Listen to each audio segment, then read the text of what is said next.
আসসালামু আলাইকুম বন্ধুরা, আপনারা কেমন আছেন? আশা করি ভালো আছেন। বন্ধুরা, আমি বেশি ভালো নাই, আমার মন আজকে খুবই খারাপ।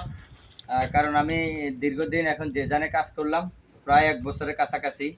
তো ইনশাল্লাহ এখন আমাকে কোম্পানি নতুন শরিকা খুলছে আবাহা। এখন আবাহা নিতেছে, এই যে দেখেন আমার সামান, কতগুলা সামান এখন আমি কিভাবে নিব? আমি তো টেনশনে পড়ে গেলাম, কিভাবে আমার সামানগুলো আমি নিব?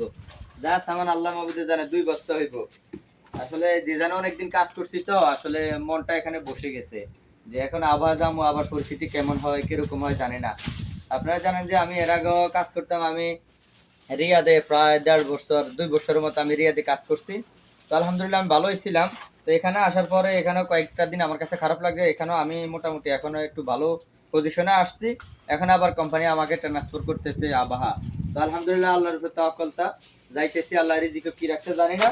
ইনশাল্লাহ এখন আমি সামান গোছাইতেছি, আমার যা সামান দুই দুই কার্টুন হইব। বিশেষ করে আমার কাছে কার্টুনও নাই, এখন বলো দিয়া কিস ছাড়া আমার কোনো উপায় নাই। সব সামান বলো দিয়া কিসে রাখতে হইব। তো ইনশাল্লাহ আমার জন্য আপনারা দোয়া করবেন, আমি যেন সুস্থ শান্তি মতো যাইতে পারি, কোম্পানিতে ভালোভাবে কাজ করতে পারি, অতি দ্রুত কাজ করে টাকা জমাই দেশ বিয়ে শাদী করতে পারি। আমার জন্য দোয়া করবেন। আসসালামু আলাইকুম।